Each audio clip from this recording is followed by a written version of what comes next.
welcome to In the Waiting Room with Drs. Yaz and Sam. Today I'm going to talk about eczema. This is also known as atopic dermatitis, and it's a really common skin condition. So this skin condition, which actually I got diagnosed with in my 20s, can occur in people of all ages. It's also very common in infants and babies. So eczema is basically, it first starts as a xerosis or dryness of the skin with an increased number of white blood cells or inflammatory response of the skin.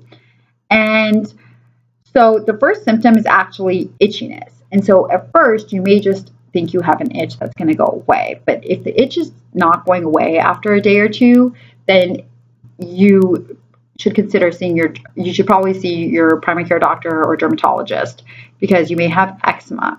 Now, the itch is pretty persistent, and it won't go away usually with just putting some moisturizer on it.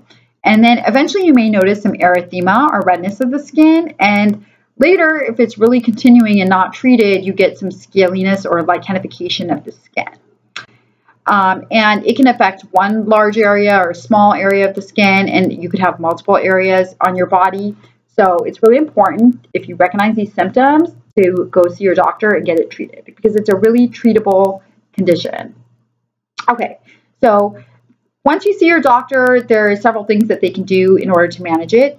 So in order to treat the acute flares, you likely will need medication, which is usually a topical steroid. And now these topical steroids have different degrees of potency, and so your doctor will decide which one is best for you. And once you have completed that course and your acute flare has subsided, then you will focus on, management. Okay, so if you have an aggressive flare and the topical steroid doesn't work for you, your doctor has other options of treatment as well, such as oral steroid therapy or immunomodulators, such as to treat it. There's other therapies, including UV light or methotrexate if it's severe, and probiotic treatment.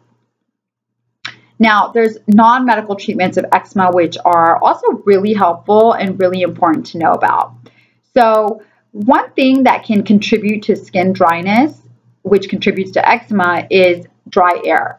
So that could be if you live in a cold climate with the heater running all day, or if you live in a hot and dry climate like the Southwest, like Nevada or Arizona or California.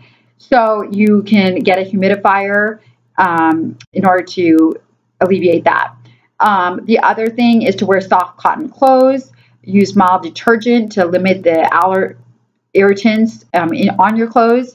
And the other main thing is that you want to moisturize. I can't stress this enough because a lot of people see their doctor and they're just told to use, the steroid treatment until it goes away and then they're done. And they don't realize that in order to prevent getting more acute flares and other areas of the body affected, you need to moisturize because you need to treat the underlying problem of the dry skin, which is contributing to causing that inflammatory reaction.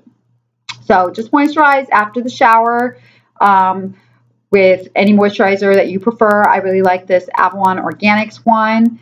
And for the really dry areas, you can also use oils like coconut oil or castor oil.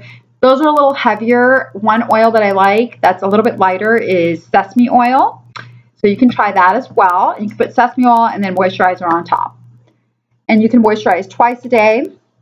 For those of you that don't want to take the time to moisturize, there's even aerosolized moisturizer available at your local store or online, just like the aerosolized sunblock that you can buy.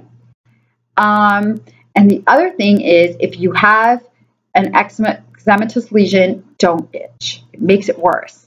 So you're going to just cause the itchiness to continue by irritating the area more. You're going to cause scaliness of that skin, and you could potentially cause an infection because you might cause small lacerations in the skin that leave an open cut prone to infection. So don't itch. Okay, you need to see your doctor if you're continuing to itch because that means your treatment is not aggressive enough. Because when you have the right treatment, you'll know the itch will go away when you put that topical steroid on it.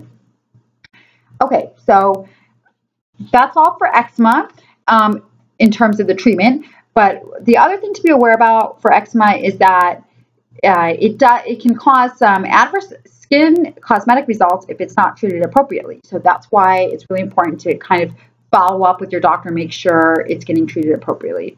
You can get hyperpigmentation of the skin, which is a darkening of the area that's affected.